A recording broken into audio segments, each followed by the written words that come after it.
جی ہاں، لباس بھی وہی ہے، ہاتھوں میں کتابیں بھی، کیوں نہ ان سے ایک بات پوچھ لی جائے؟ بالکل، ویسے بھی ہمارے ذہن میں کافی دنوں سے ایک سوال گردش کر رہا ہے۔ السلام علیکم ورحمۃ اللہ وبرکاتہ۔ وعلیکم السلام ورحمۃ اللہ وبرکاتہ۔ بھائی، اگر آپ برا نہ مانیں تو آپ سے ایک سوال پوچھنا چاہتے ہیں۔ ضرور، دین کا سوال ہو تو پوچھنے میں کیسے جھجک؟ اصل میں ہم نے بہت دنوں سے ایک نام بہت سنا ہے، شکیلیت۔ کچھ لوگ کہتے ہیں کہ حضرت مہدی کا ظہور ہو چکا ہے، اور کچھ کہتے ہیں کہ اب کسی مہدی کا انتظار ہی بے معنی ہے۔ ہم عام لوگ ہیں، الجھن میں پڑ گئے ہیں، اس لیے چاہتے ہیں کہ بات کو سمجھا جائے تحقیق کے ساتھ۔ یہ کوئی معمولی سوال نہیں ہے، یہ دراصل ایمان، عقیدہ اور فتنے کا مسئلہ ہے۔ فتنہ شکیلیت آج کے دور کا ایک ایسا فتنہ ہے جو سادہ لوگوں کو شکوک میں مبتلا کر دیتا ہے اور حضرت مہدی کے صحیح عقیدے کو مشتبہ بنانے کی کوشش کرتا ہے۔ تو پھر کیا واقعی شکیلت کا دعویٰ درست ہے یا یہ محض ایک فتنہ ہے؟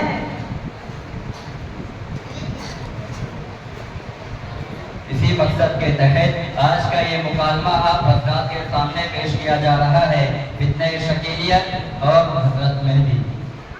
حضرت مہدی کا اور ان کے والد کا نام کیا ہے؟ حضرت مہدی کا نام محمد، والد کا نام عبداللہ ہوگا، یعنی حضرت مہدی محمد بن عبداللہ ہوگا۔ شکیل اور اس کے والد کا نام کیا ہے؟ شکیل کا نام شکیل احمد خان اور اس کے باپ کا نام حنیف خان ہے، اور یہ نام حدیث سے بالکل ثابت نہیں۔ اور شکیل نے جو تعبیر کی ہے کہ میرا نام محمد سے شروع ہوتا ہے، تو پھر بہت سے مسلمانوں کا نام محمد سے شروع ہوتا ہے، تو کیا سارے ہی حضرت مہدی ہیں؟ حضرت مہدی کا تعلق کون سے خاندان سے ہے؟ حضرت مہدی کا تعلق رسول اللہ صلی اللہ علیہ وسلم کے خاندان سے ہے، اور وہ حضرت فاطمہ رضی اللہ تعالیٰ عنہ کی اولاد میں سے ہوں گے۔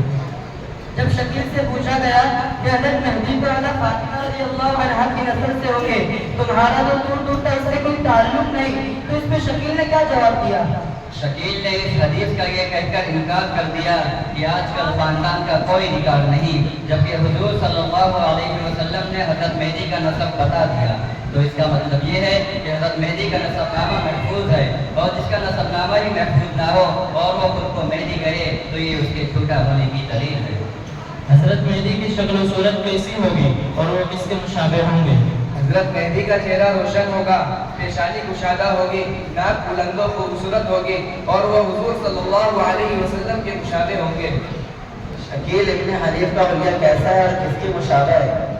جیسا کہ حضرت مہدی کا حلیہ حدیث میں بیان کیا گیا ہے، ان میں سے کوئی ایک خوبی بھی اس میں نہیں پائی جاتی، اور نہ ہی شکیل بن حنیف کا مشابہت کسی نبی سے ہے۔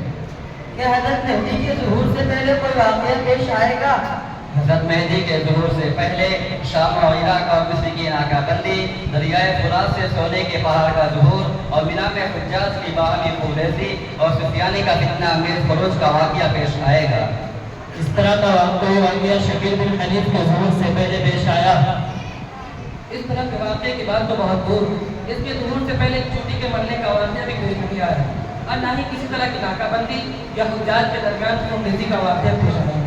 دریائے فرات سے نکلے ہوئے سونے کی پہاڑ کی وجہ سے ایک خلیفہ کے 3 لڑکوں کے درمیان جنگ حضرت مہدی کے ظہور سے پہلے ہوگی یا بعد میں، اور اس جنگ میں کتنے فیصد افراد قتل ہوں گے؟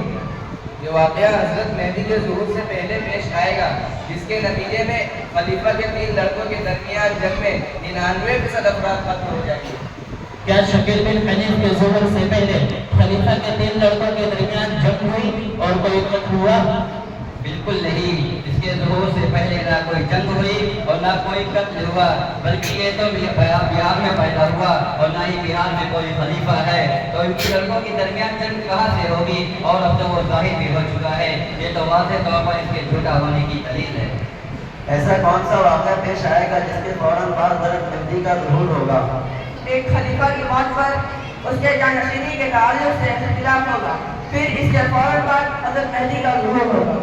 کہ شکیل بن حنیف کے ظہور سے پہلے کسی خلیفہ کی جانشینی پر اختلاف کے فوراً بعد شکیل کا ظہور ہوا۔